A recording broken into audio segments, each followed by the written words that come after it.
Moi, Shana, je voudrais le dédier le relais à Meinu Israël, au malheur de notre peuple juif. Donc, Kakaresh Baruch Hu, par le mérite de ce que ensemble nous consacrons du temps et des efforts à l'étude de la Torah, Kakaresh Baruch Hu l'accorde un refoua shlema, une santé complète, rapidement. Amen. Alors on est maintenant à Seret Yemei Teshuvah, les 10 jours de pénitence, d'accord? Et évidemment, à Seret Yemei Teshuvah, contradit par les 10 jours de pénitence, c'est un joli mot pénitence, seulement c'est une certaine résonance chrétienne pour nous. Nous préférons tout simplement utiliser le mot Teshuvah tel quel. D'accord.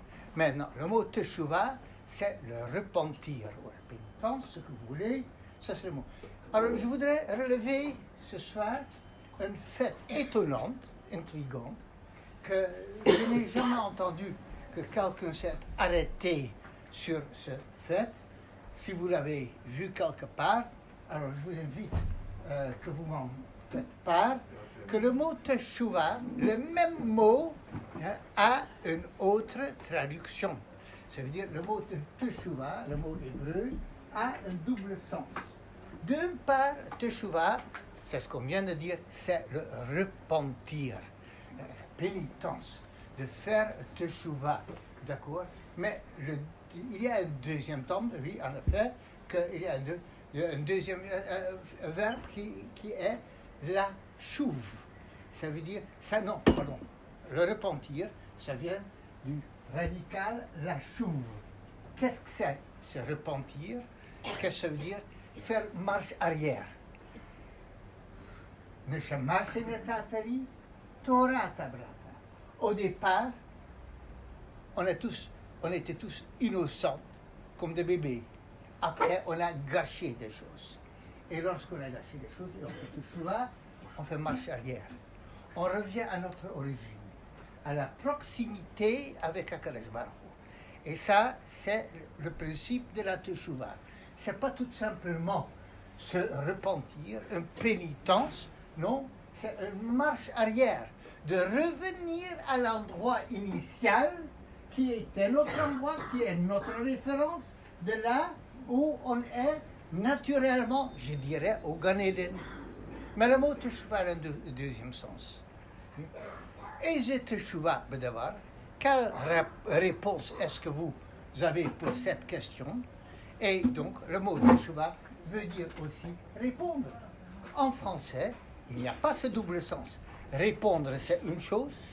Se repentir, c'est tout à fait autre chose. Mais en hébreu, ici, en Lashon HaKodesh, le même mot Teshuvah qui vient, mais la chouf, revenir, et un autre verbe, le hashif. Ma'ata meshiv. Qu'est-ce que tu réponds à cela? Et cette même forme, le hashif, donne également le mot Teshuvah, le mot réponse. Alors, puisque en Lashon HaKodesh, qui est la langue de la création, qui est la langue du Boré Olam, la lettre avec laquelle Akadosh Baruch Hu a créé cet univers, puisqu'il n'y a rien qui est aléatoire, nous avons besoin de comprendre pourquoi Akadosh Baruch Hu l'a fait de sorte que le même mot Teshuvah signifie aussi bien le repentir que la réponse. Deux sens qui, à première vue, n'ont pas de rapport un avec l'autre. Ça, c'est donc la question, le double sens du mot Teshuvah. Alors, pour aborder cela, j'aurai recours, dans un premier temps, à une Gemara Masechet Shabbat. Daf Lamed Aleph. La Gemara Masechet Shabbat dit au nom de Rabba, Rabba c'est maître de la 4e génération des Amoraïm, des maîtres de la Gemara. Alors, Rabba, il émet quelque chose. Il dit, lorsqu'on fait comparaître l'homme devant le jugement, on parle donc dans le temps futur, à 120 ans, puisque tous les malades, on espère qu'Akadosh Baruch Hu raccorde en bonne santé également jusqu'à 120 ans, Et à 120 ans, on arrive à nous. Alors maintenant, on est tous curieux et impatients de savoir comment ça va se passer lorsqu'on arrive en haut. Donc aujourd'hui, je vais vous dévoiler le secret, puisque Rabbah nous en fait part dans la Gemara. Alors c'est très encourageant. Alors il dit la chose suivante. Amar Rabbah il dit, Béchar, chez Machnissim Adam le dit, à l'heure qu'on fait entrer l'homme dans le jugement, on le fait comparaître. On lui dit, on va lui poser un nombre de questions. Nasata venatata be'emuna. Nasata venatata be'emuna. Massa et matan, en hébreu, c'est le terme pour gérer des affaires. Mais si on notait massa et matan, donc nasata venatata be'emuna veut dire est-ce que tu as mené tes affaires honorablement? Be'emuna. Donc ici le mot emuna dans le sens de fidélité, honnêtement. Pas seulement honorablement, mais honnêtement. Première question. On arrive à nous. Nasata venatata be'emuna. Est-ce que tu as été sincère? Deuxième question ensuite. Kavata itim la Torah. On va un petit peu coq à l'âne en haut. Je ne sais pas qui a rédigé ces questions en haut quand on arrive. Mais on doit se renseigner en haut. Qui était celui qui a organisé ces questions? Kavata itim la Torah. Est-ce que tu as fixé des moments bien précis, des moments réguliers pour l'étude de la Torah? Donc on va d'une chose à une autre. Tout à fait dit. Kavata itim la Torah. Troisième. Alors maintenant, on va de nouveau à Sakta Bepriya Vervia. Est-ce que tu as assuré une descendance? Est-ce que pour toi, avoir des enfants, tu as fait des efforts pour, et c'est important pour toi? Est-ce que tu es conscient de l'importance d'avoir des enfants? Tzipita le choix. Alors maintenant, hop, de nouveau, on inverse. Tzipita, est-ce que tu as attendu impatiemment, concrètement, la Yeshua, la délivrance, le salut? Yeshua, c'est le salut. Alors, quel est le salut? Peut-être, on est dans une affaire personnelle et l'affaire s'est écroulée. Il y a une maladie grave, Barminan, et comment on réagit? Une des solutions, pas facile, mais quand même la plus facile, c'est de baisser le bras et de se laisser sombrer dans une dépression. Lorsqu'on n'arrive plus, on déprime. Mais on a dit non. Est-ce que tu as tzipita l'Yeshua? Est-ce que tu es resté consciente que Hakadosh Baruch Hu, il est là et qu'il peut changer tout, Heref Aïn, dans un clin d'œil? Ça, c'est notre devoir. Notre devoir. Et c'est peut-être la raison même, la justification même de la souffrance, de la misère. C'est pour nous rapprocher d'Hachem. Tzipita les choix. Et globalement, le thème du Mashiach. Est-ce que je formule la question, est-ce qu'à part de Lubavitch, est-ce qu'il y a d'autres qui attendent le Mashiach? Et même le Lubavitch, au-delà du folklore et au-delà des slogans, est-ce que véritablement on attend Mashiach? Peut-être il faudrait consacrer une fois un cours entier à savoir qu'est-ce que ça veut dire attendre le Mashiach. Mais lorsqu'on arrive à nous, est-ce que tu attends du Mashiach? On a dit de toute façon, ça fait tellement longtemps, il y a Hasra, il n'est toujours pas là. Autre question. Alors, au final, Pure Palta B'Chochma. Est-ce que Pure Palta, Pure Poule, est-ce que tu étais profondément investi dans la Chochma, dans la sagesse? Ou est-ce que tu t'es contenté, comme beaucoup de gens, heureux sont les imbéciles. Il y a quelque chose comme ça, non? Alors non, je me casse pas la tête. Pil palta bechokma. Est-ce que tu as été investi dans l'intelligence? Et dernière question, Hevanta davar mitoch davar. Est-ce que tu as compris une chose à travers l'autre? Hevanta davar mitoch davar. Ce que moi je l'ai traduit de la façon suivante. Et avec tout ce qu'on t'a demandé, Hevanta davar mitoch davar, est-ce que tu as su tirer des conclusions?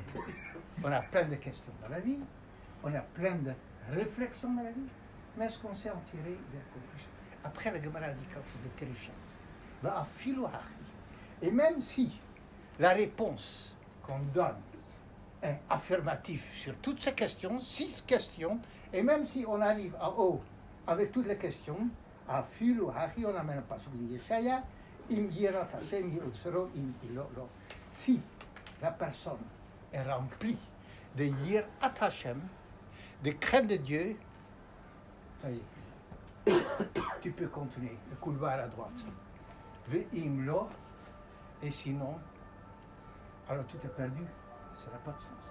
Voilà les 6 questions qui clôturent avec le fait qu'il faut encore avoir Yirat Hashem. Alors maintenant, donc, pour les affaires, je voudrais donc dire, je vais probablement, vu qu'on est toujours au milieu de Slichot, et on m'a averti déjà qu'il ne faut pas que le cours continue jusqu'à Chatzot, parce que on m'a demandé, est-ce qu'on continue jusqu'à Chatzot, et on fait tout de suite Slichot ici à Chatzot, et la réponse est non. Non, je ne vais pas faire ça. Alors, donc, on va se contenter principalement de la première question.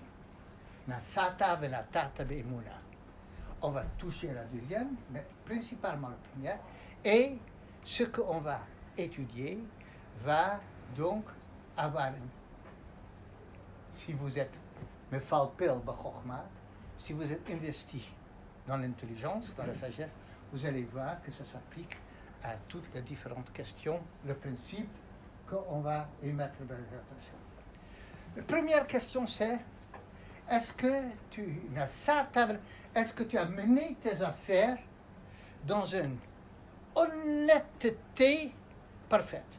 Très intéressant. Première question, lorsqu'on arrive en haut, Dieu ne demande pas, est-ce que tu étais chômeur Shabbat? Il ne demande pas ça. Il ne demande pas, est-ce que tu as embrassé le Sefer Torah? Est-ce que tu as eu Emouna? Non. Est-ce que tu as été religieux? Est-ce que tu as fait attention à nous? Non, Dieu ne demande pas ça. Dieu dit, on arrive à nous, Dieu demande, how was business? Dieu demande, how was business? Et je comprends ça. Peu de choses dans la vie sont aussi précaires, aussi difficiles que l'honnêteté dans les affaires. L'argent semble vouloir nous justifier tout. Et on peut être très pieux dans les actes religieux et compromettants dans les affaires. D'accord.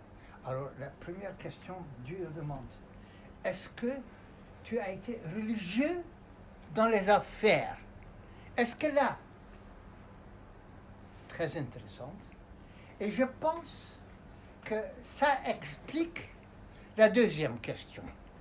Kavata itim la Torah. Est-ce que tu as réservé de façon régulière et de façon fixe du temps pour l'étude de la Torah? Pourquoi d'une question à l'autre, au moins ici, sur cette question, je voudrais partager avec vous, je pense que la chose suivante. Est-ce que c'est possible d'être honnête dans les affaires? Est-ce que c'est possible? Oui.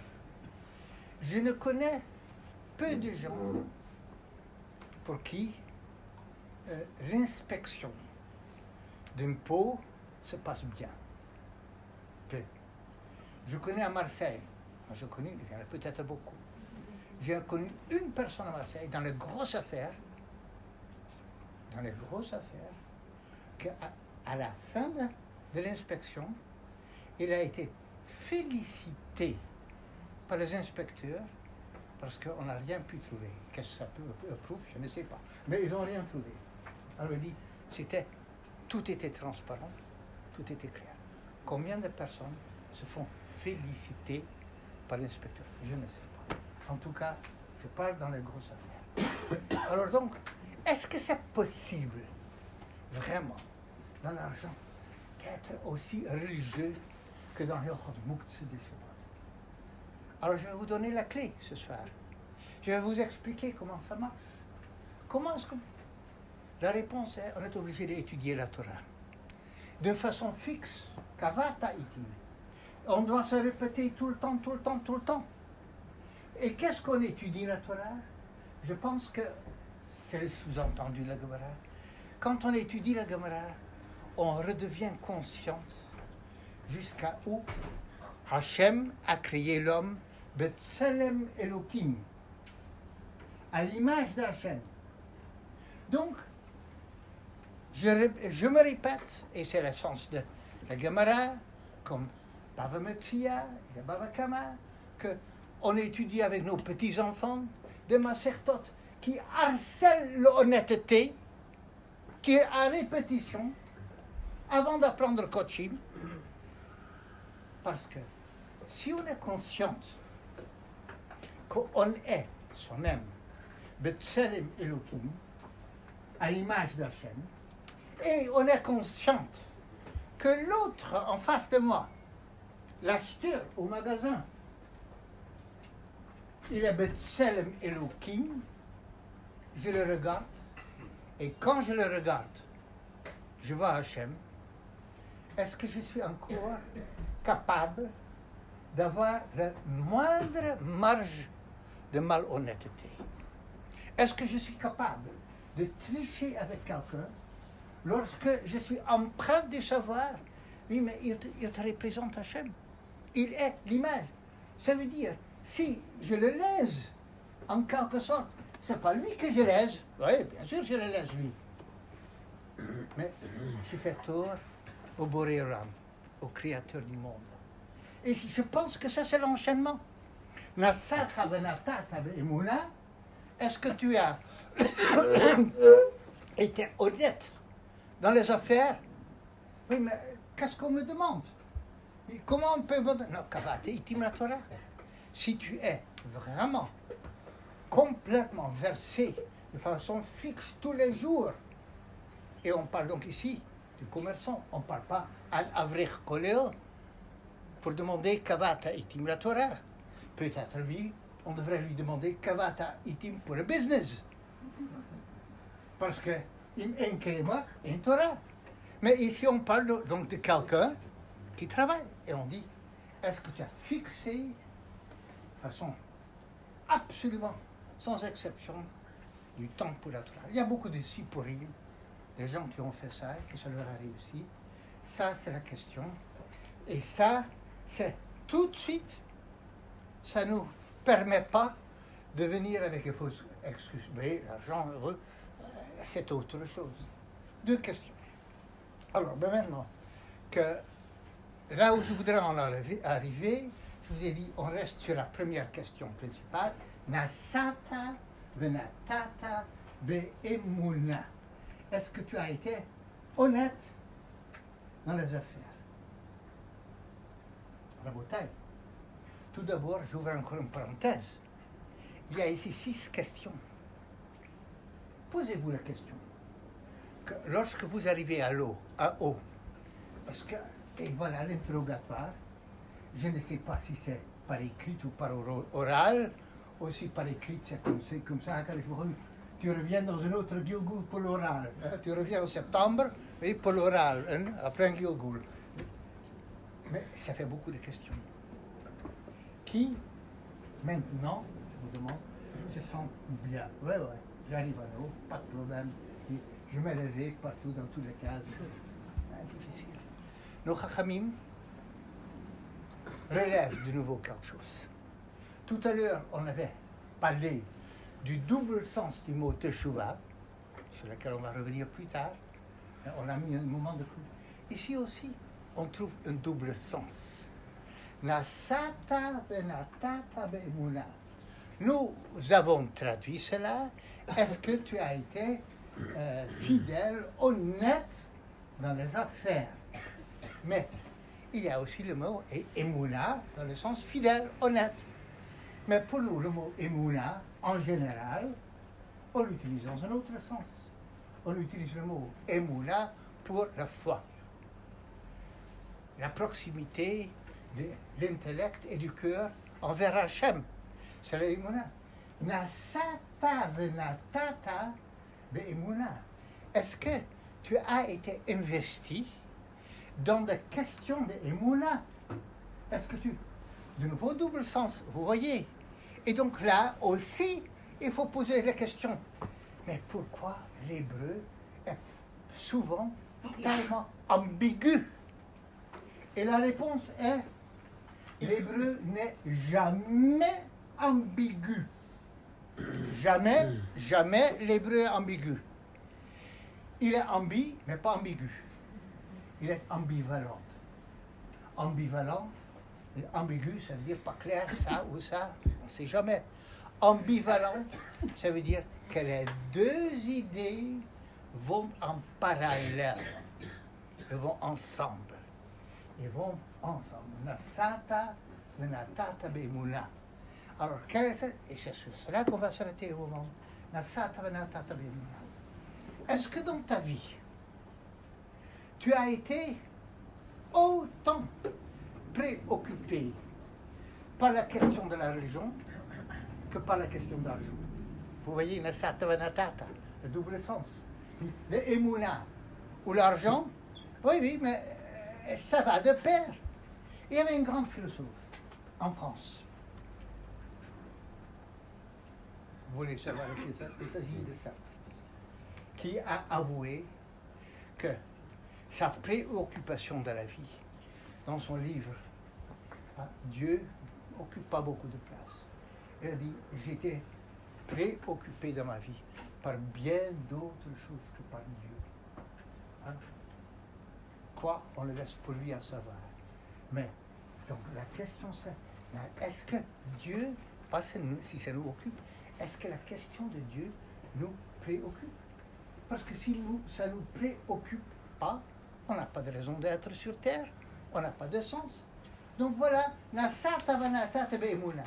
c'est comme si on veut nous faire comprendre que la question de Emouna, si tu veux savoir comment le traiter, eh bien, comme tu traites ta question de parnassa, d'argent, ce que ça représente pour toi, est-ce que la question de Emouna, elle t'occupe et te préoccupe autour.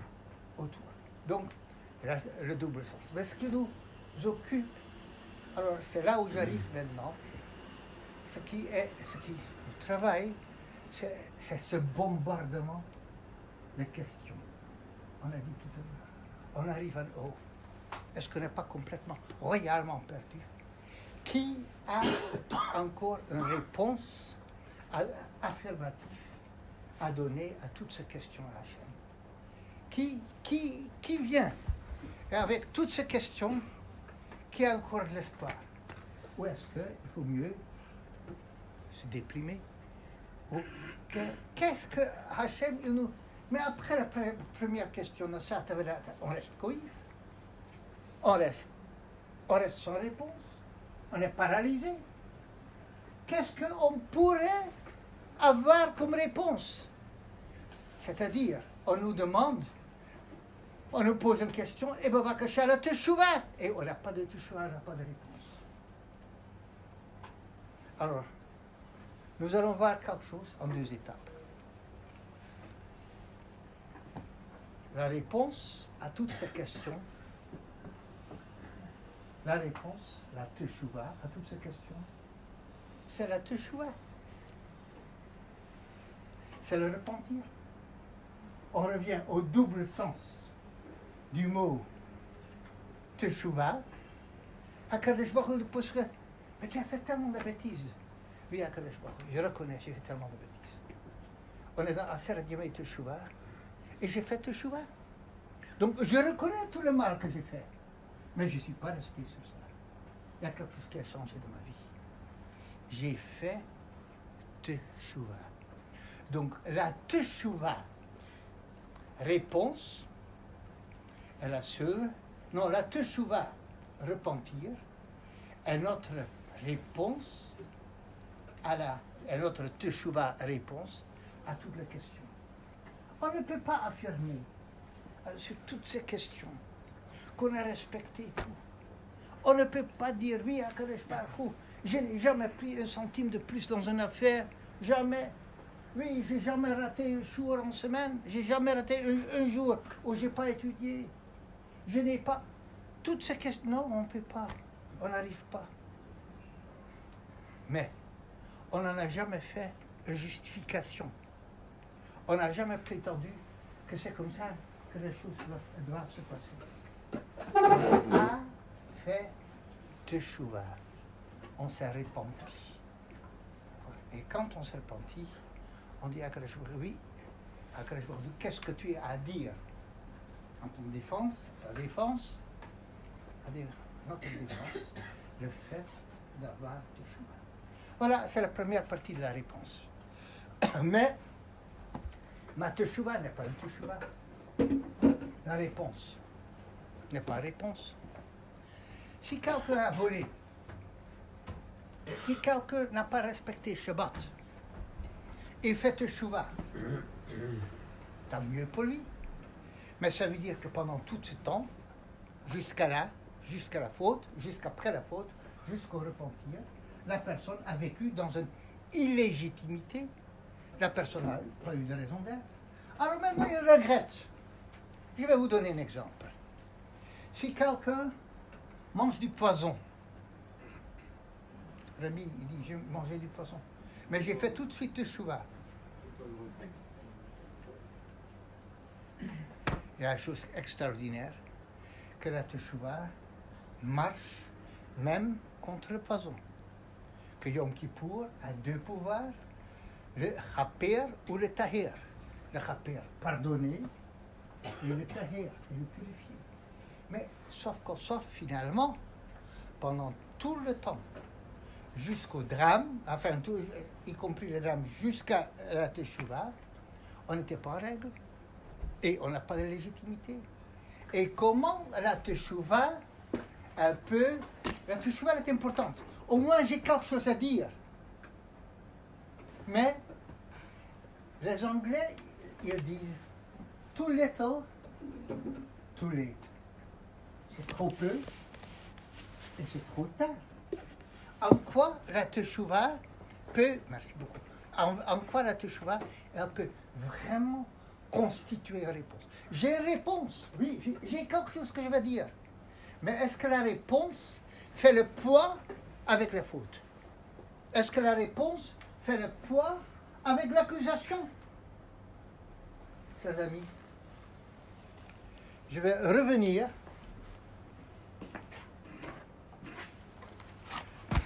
sur une idée que nous avons émise déjà à plusieurs reprises, et sans doute déjà dans un de ces grands cours magistraux entre Rosh Hashanah et Yom Kippour, à cet endroit-ci. Il existe deux sortes de teshuva. Teshuva medir à, repentir à travers la crainte, et un teshuva mais ahava, à partir de l'amour. Je ne vais pas entrer dans tous les détails des implications, de la signification.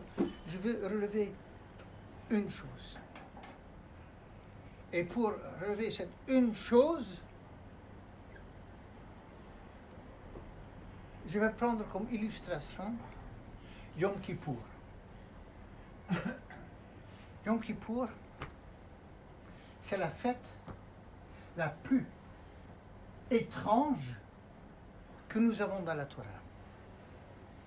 C'est un fait, je dirais, presque bizarre, incompréhensible. C'est le jour qui, sur un certain niveau, est le plus sacré de l'année. Il y a Shabbat, mais il y a un certain niveau que tout le monde Yom Kippour c'est sacré. Qu'est-ce qu'il y a de... D'où ça vient Yom Kippour? Alors je vais vous dire, Rosh Hashanah, le jour de Rosh Hashanah, existe depuis la création du monde, puisqu'il s'agit de l'anniversaire de la création. Donc Rosh Hashanah, c'est une fête naturelle qui dépend du cycle de la nature. Et on aurait pu comprendre quelque chose sur Rosh Hashanah toute seule. Le bilan, le dîn, le jugement, tout. Pessah, on est sorti d'Égypte. Bravo, c'est la fête. C'est avec tout ce que cela signifie. Sukkot, la Souka, et Shavuot, le don de la Torah. Mais Yom Kippour, c'est quoi? Yom Kippour, on a fait une bêtise. La plus grosse bêtise que jamais le peuple juif l'a fait. On a fait veau d'or. Et on était au point d'être exterminés. Ça tenait un peu que ce soit la fin de l'histoire du peuple juif. Et Moshe Rabbeinu est intervenu. Il a obtenu la grâce. Et on a encore là. La chose intéressante. Hachem nous a pardonné. Et le jour du pardon est devenu un jour de fête. Et ce n'est pas une date naturelle. Et c'est devenu un jour de fête. Et c'est devenu un jour de fête qui dépasse tout le reste, dans lequel on est des anges. Ça veut dire que quoi? L'idée du Yom Kippour est que la puissance que nous vivons, le jour de Kippour, dans la synagogue, où c'est si intense, fort, tout prenant. Vous savez pourquoi on ne mange pas à Yom Kippour? Vous savez pourquoi on ne mange pas à Yom Kippour? Parce qu'on n'a pas le temps. Qui a le temps à Yom Kippour? Et à Yom Kippour, on ne mange pas parce qu'on est des anges. On n'en a pas besoin. Yom Kippour, la kedusha que le juif vit à Yom Kippour est supérieure à la faute que nous avons vécue dans le désert. Vous voyez, ça c'est Yom Kippour, c'est pas un pardon pour la faute, c'est le dépassement de la faute. Et la chose la plus extraordinaire, regardez, je vais vous dire quelque chose incroyable, quelque chose que je ne sais pas expliquer. Si jamais on n'avait pas fait la faute d'or, on n'aurait pas eu Yom Kippour. Qu'est-ce que serait le judaïsme sans Yom Kippour? Presque, on aurait dit, si on n'avait pas fauté, on aurait dû dire Bar Minan. Parce que sans la faute du veau d'or, on n'aurait pas eu Yom Kippour. Donc, ça veut dire que quoi? Sur la faute, on a exploité la faute. On a construit sur la faute. La faute nous a projetés dans une expérience le plus puissante, le plus haute de ce que l'être humain peut expérimenter, de ce qu'il peut vivre, de ce qu'il peut connaître. On est au plus haut. Nos cousins, les musulmans, pour en arriver là, ils ont besoin de tout un ramadan, de jeûner tout un mois. Nous, on fait ça en un jour. Alors, en un jour de Kippour, c'est tellement intense que je dirais, je vous supplie, ne le répétez pas, ça valait la peine d'avoir fauté avec le veau d'or. Parce que c'est la faute du veau d'or qui nous a projetés au plus haut. Et tout à coup, il arrive quelque chose de très intéressant. tout à coup, la faute qu'on nous a reprochée a une légitimité, il a une raison d'être. La faute, elle a été constructive, elle était importante. Je dirais qu'elle était indispensable dans le projet pour l'homme. Donc, quand on me pose toutes ces questions, on nous demande toutes ces questions, et dit, mais tu as fait tellement de fautes, je fais la teshuva. Et ma réponse, c'est le teshuva, repentir, et une teshuva réponse. Oui, mais j'ai fait teshuva. Oui, alors quoi? Non. Faire teshuva, ça veut dire dépasser la faute initiale. Et à partir du moment qu'on dépasse la faute initiale, et on construit sur cette faute, et c'est cette faute nous approche davantage au Boréolam, au maître du monde, au créateur, et à partir du moment qu'on devient plus grande grâce à ça, et on ne dit pas, ça y est, la faute oubliée, non, la faute pas oubliée, la faute qui va reconstruire notre vie plus intense, alors la faute, Bedi Avat, après coup, ne dites pas que Rav Yeshua a dit qu'il a fauté, oui, parce que sinon ça ne va pas. Mais Bedivat a posteriori, on donne encore une légitimité à la faute. La faute, il a encore toute sa raison d'être. Et ça, c'est la teshuva. On me demande, oui, mais j'ai une réponse. Comment, mais où est la légitimité? La légitimité, ma réponse est, j'ai fait teshuva. Et à partir de teshuva, non, on avait besoin de ça, ça nous a... Il y a des gens qui, parmi nous, perdent un proche parent dans une maladie grave. Et ils font la chose la plus extraordinaire de ce qu'ils peuvent faire. C'est pour une telle et telle maladie rare. Et désormais, ces mêmes personnes s'investissent pour collecter des fonds et pour sensibiliser pour cette maladie. C'est-à-dire, toujours, avec ce qui nous arrive, ce qui est capable de nous démolir, d'en faire de celle-là une raison d'être, de construire avec. Et donc, c'est ça qui est le principe véritable de Teshuva, mais Ahava. Ahava, ça veut dire de la recherche de proximité. La Teshuva, c'est Dieu, je pleure, je demande pardon. Non, la Teshuva, c'est de s'approcher davantage d'Hachem qu'on peut seulement à cause du drame qui a eu lieu. Et quelle que soit la faute, quelqu'un qui a Shabbat a fait quelque chose qu'il ne fallait pas. Eh bien, il ne faut pas dire tant pis, c'est dommage. Il faut trouver à construire avec. Quelqu'un qui a eu une dispute avec une autre personne. Et je vous dis, je vous promets que c'est comme ça. Alors, on va se mettre ensemble et on va se parler. Et en général, on devient plus amis de ce qu'on a pu être avant. Dans un couple, il y a une tension. Et c'est cette tension qui doit être la clé à la construction et d'aller plus loin, plus haut, plus puissant. Ça, c'est le principe de Yom Kippour. Yom Kippour, c'est le dépassement de la faute. Pourquoi? Parce qu'on aime HaKadosh Baruch Hu, on aime la vie, on aime l'autre. Alors, inconditionnellement, on doit construire avec cela, on doit remonter, et ça, c'est notre réponse à la chose. Alors, je voudrais citer une réflexion du Baal Shem Tov. Parce que de faire la teshuva, c'est pas une petite chose. Encore, je dirais, avec ce qu'on vient de dire, c'est du boulot, pour le dire en bon français. C'est du travail, ça demande quelque chose.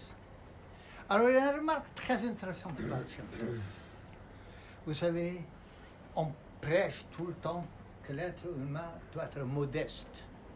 ne doit pas être orgueilleux, on doit être modeste.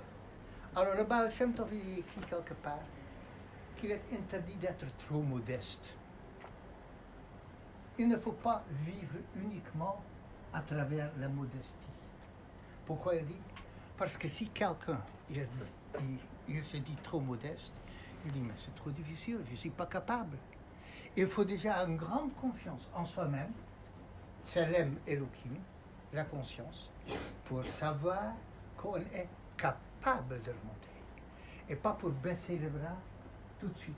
C'est la deuxième partie sur laquelle je vais donner 2 ou 3 petites réflexions. Donc ça démarre avec le Baal Shem Tov. Et le Baal Shem Tov, il dit absolument, on ne peut pas être trop modeste, on doit être capable, on doit être conscient qu'on dispose d'une grandeur, d'un potentiel d'une grandeur. Et ce potentiel de grandeur, on l'a, et j'ai eu l'occasion de mentionner dans la Torah. Parfois, je répète quelque chose que j'ai eu l'occasion de donner dans ce jour. Parfois, ça m'arrive quelque part de demander à un public, est-ce que vous êtes kadosh? Est-ce que vous êtes saint? Alors, Angélie répond, moi je ne suis pas kadosh. Dieu, non, moi je ne suis pas kadosh, je ne suis pas kadosh. Et je suis obligé de répondre, de dire, c'est dommage. Parce que la Torah dit que Kedoshim Tiyu, vous allez être saint, sans exception. Chez les chrétiens, quelqu'un qui est saint, qui a effectué 2 miracles pour être béatifié, etc. Je ne vais pas vous expliquer ça maintenant, on n'a pas le temps pour ça. Et chez nous, la Torah dit Kedoshim, chaque juif a le potentiel d'être kadosh. Je ne peux pas expliquer ça complètement, toute la démarche de la chose, mais un juif, c'est quelqu'un, et on est censé d'être kadosh, au sens juif, sans exception. Et il se trouve que j'ai essayé d'expliquer ça en partie à M. Macron, à notre président. Je dis, vous savez, un juif, c'est quelqu'un qui est kadosh. Et alors, qu'est-ce que ça veut dire? Alors, il y a une réflexion, c'est maintenant que je me rappelle, sur la notion de kadosh et sur la mitzvah de kadosh qui se trouve dans l'ouvrage sur et le document qu'on lui a adressé. Qu'est-ce que ça veut dire? On doit être. Et puisque vous l'avez tous lu, ou vous allez tous le lire, je n'ai pas besoin de le répéter maintenant ici. Alors, cette idée se trouve dans Parashat Re'eh. Pas loin, derrière nous, il y a la Parashat Re'eh, qui s'ouvre Re'eh. Regardez, regarde. C'est pas marqué regardez. Si c'est marqué en pluriel, regardez, on se dit toujours, non, Akadosh Baruch Hu dit ça pour tout le monde, pour les autres, mais pas pour moi. Mais c'est marqué Re'eh. Non, c'est à toi que je parle, Akadosh Baruch Hu. À toi, Re'eh. Anochi noten lifnechem hayom beracha uklala. Aujourd'hui, je pose devant vous, devant toi, vous, beracha uklala. Bénédiction et klala. Et d'habitude, on explique l'enjeu du choix. L'enjeu, bracha ou klala. Il y a une explication, je connais, que j'ai entendu une fois, qui dit ce que le pasuk veut dire, c'est encore autre chose. Ce que le pasuk veut dire en vérité, c'est bracha ou klala. Hakadosh Baruch Hu dit, sachez, je pose devant vous l'aptitude d'avoir la bracha. C'est-à-dire que quoi? Hakadosh Baruch Hu dit, tu es suffisamment grande à pouvoir contenir et vivre la bracha. Et je le pose aujourd'hui devant vous. Ce n'est pas la question du choix, ce n'est pas la question de bechira, du libre arbitre. C'est l'information d'Hachem que, sache, tu as accepté la Torah, le don de la Torah, dans ta subconscience collective et individuelle. Maintenant, il y a cette aspiration à grandeur et cette capacité. De même que le Baal Shem Tov dit, on n'a pas le droit d'être trop modeste. Ce verset nous dit, on a le potentiel et on a le nécessaire et on a la capacité d'être grand, de vivre la bracha. Vous savez, je connais beaucoup de personnes qui ne vivent pas la bracha parce qu'ils ne se sentent pas capables d'assumer la bracha. Tout simplement, de vivre la bracha, c'est trop difficile. Je vous en donne une seule, 2 illustrations. C'est un psychiatre, un gynécologue britannique qui a étudié toutes les différentes modalités dans le monde sur la période des règles, de Nida. Comment on le vit. Alors elle a écrit un livre là-dessus en anglais et elle est arrivée à la conclusion que la dinim de Nida, la loi de Nida, et avec les barrières de Chachamim, et tout ce qui va avec, crée les conditions optimales, pas la garantie, ça n'existe pas de garantie, mais la condition optimale pour cet aspect de la réussite d'un couple. Et elle dit, le fait même de cette séparation, le fait même de compter chaque jour, le fait même qu'il y a un ajout de rabbin, le fait même qu'au bout de certain temps, non, c'est pas automatiquement, elle va aller au métro. Tout ça, ça crée un conditionnement psychologique ultime pour réussir le rapport entre un homme et une femme. Alors elle écrit dans son livre, tout le monde devrait faire ça. Pourquoi est-ce que tout le monde ne le fait pas? Elle dit la réponse est très simple. Parce qu'on n'en a pas le courage, on n'en a pas la volonté. Les gens veulent bien être heureux, mais ils ne veulent pas être investis dans le bonheur. Même être heureux demande un investissement. On doit réaliser le bonheur. Tout le monde veut gagner à la loterie. On achète un petit billet et on doit gagner grand. Ce n'est pas la perception juive. La perception, c'est on paye beaucoup et on a la récompense. Et on doit être investi. Et le train de vie, encore cette semaine, un grand chanteur israélien qui annonce, je ne joue pas le Shabbat. Il ne dit pas parce que je suis religieux, parce que j'ai appris du Talmud, ça c'est le rythme de la vie. Et il dit, et du coup, je me porte le rythme de la vie. Et du coup, il dit, je vous assure, je me porte beaucoup mieux. Je ne veux rien rendre romantique. Mais HaKadosh Baruch Hu nous donne un programme qui n'est pas fait pour... La finalité du programme, c'est pas d'être heureux, mais c'est un effet secondaire. HaKadosh Baruch Hu, Drachei al Darchei Noam, il y a un effet secondaire dans la mitzvot, que c'est la condition optimale. Mais encore, et HaKadosh Baruch Hu dit, Re'ei Anochi Noten Lifnei. Je vous donne, oui, vous avez de quoi générer la volonté d'être heureux et la volonté. Je voudrais clôturer avec une dernière réflexion.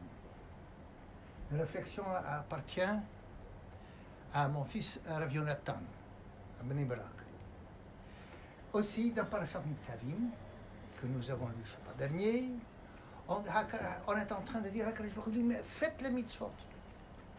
Et mais à un moment donné, Moshe Rabbeinu dit, Lo bashamayim, ce n'est pas dans le ciel. Velo me'ever leyam. Et c'est pas l'autre bout de l'océan, afin que tu te dises, mais il y avait un qui va nous l'amener, qui va nous le descendre du ciel. De quoi s'agit-il quand on dit Lo bashamayim? Alors là, il y a un machloket entre le Rambam et le Rambam, entre Rambam, Maïmonide et Natan. C'est quoi qui est pas Bashamayim? Ce qui est pas Bashamayim, c'est, selon l'un, il s'agit de la Torah, et selon l'autre, il s'agit de la Teshuvah. On revient sur la Teshuvah. C'est pas dans le ciel qu'il s'agit de la Torah ou de la Teshuvah. Et le machloket entre le Rambam et le Rambam revient à plusieurs endroits dans le Chumash, on laisse de côté, et on dit c'est pas dans le ciel. Et alors, non, mais attendez, c'est pas dans le ciel, c'est sur la terre. Alors il y a quelque chose d'étonnant.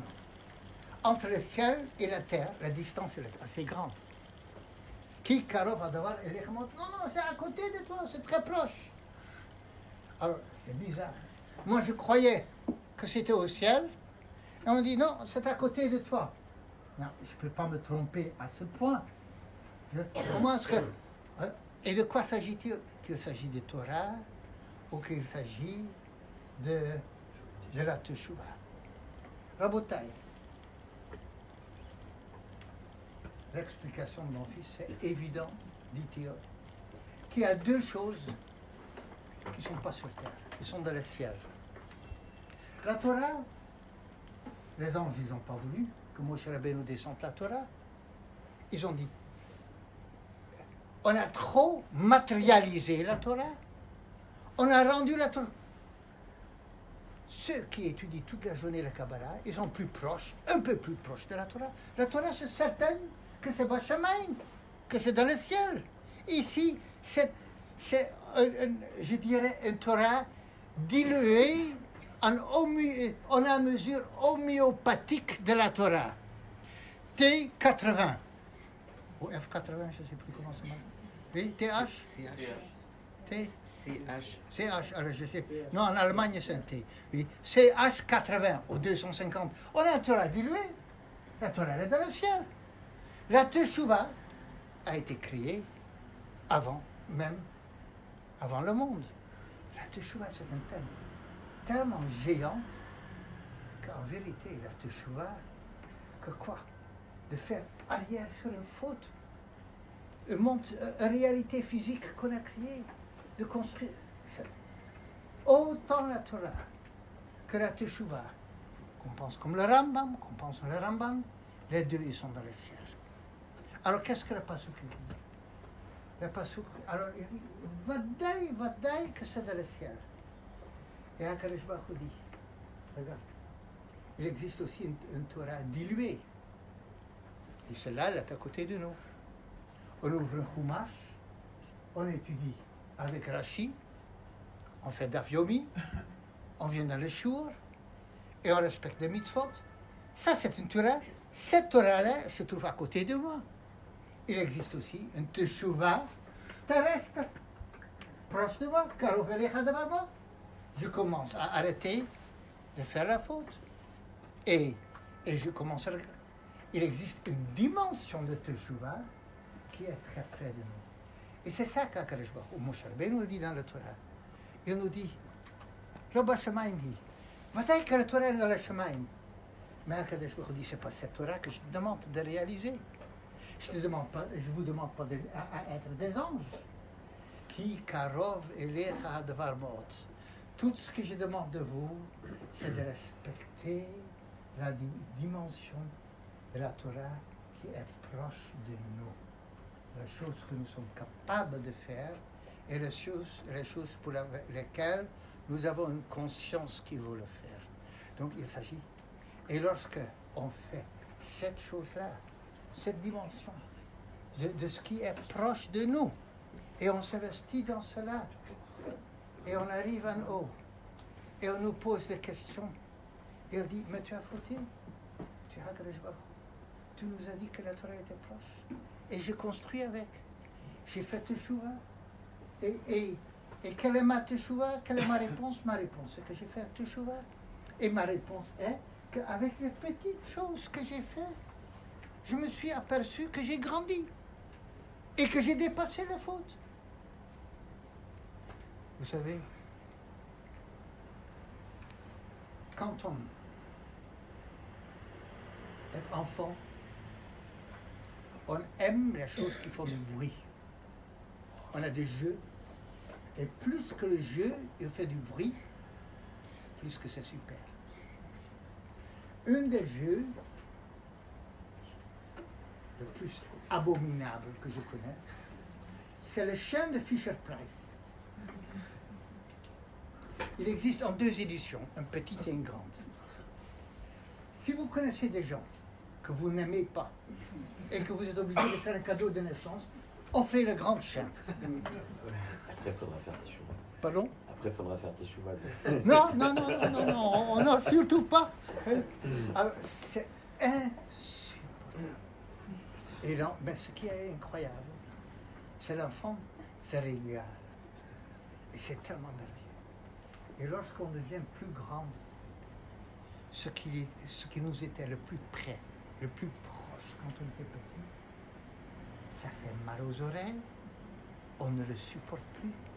Il dit, mais comment? Oui, mais tu étais petit, oui, mais je ne comprends pas. Comment on a pu supporter des jeux pareils qui donnent mal à la tête? Et on a fauté. On a fait des bêtises. Et on était content. On est investi. Et lorsqu'on dépasse et on devient plus grande, et on se dit, mais comment est-ce que j'ai pu avoir une sympathie pour une telle chose? Et comment? Il dit, à un moment donné, ça devient pas impardonnable, ça devient insupportable. Et lorsque ça devient insupportable, on va construire avec. Et lorsqu'on construit avec, on devient vraiment grande. Et qu'est-ce que ça veut dire dans la vie, être grande? J'ouvre une parenthèse. Je connais très peu de gens qui grandissent, mais si on veut grandir, qu'est-ce que ça veut dire grandir? Ça veut dire de dépasser l'enfance.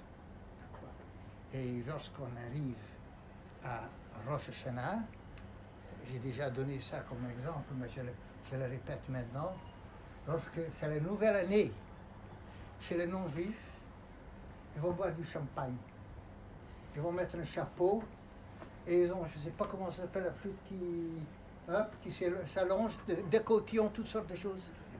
Ils sont là pour perdre la tête. Chez nous, de nouveau, le double sens du mot roche, début et la tête, parce que nous, Rosh Hashanah, c'est d'investir la tête et de grandir. Eux, c'est de perdre la tête dans la culture occidentale, et chez nous, c'est investir la tête. Et on se demande, mais comment j'ai pu faire ça? Et ça devient insupportable. Et ça devient tellement insupportable qu'on grandit et on va le dépasser. On va investir. Et je dis, grâce à ça, je dois faire des choses plus importantes dans la vie pour attraper le temps perdu, l'énergie perdue. Et que si c'est comme ça, Nizke, qu'on aura le mérite, qu'Akadosh Baruch Hu nous signe un Khatima, le Tova, un Gemar Khatima Tova, et qu'il écoute nos tefilotes. Et que la première des choses, c'est que nos tefilotes ne soient pas pour les cotillons, mais que nos tefilotes soient pour des choses sérieuses avec lesquelles on construit. Et comme on l'a dit au début, tout cela qu'Akadosh Baruch Hu accorde, Shelima, Chole, Amor, Amen.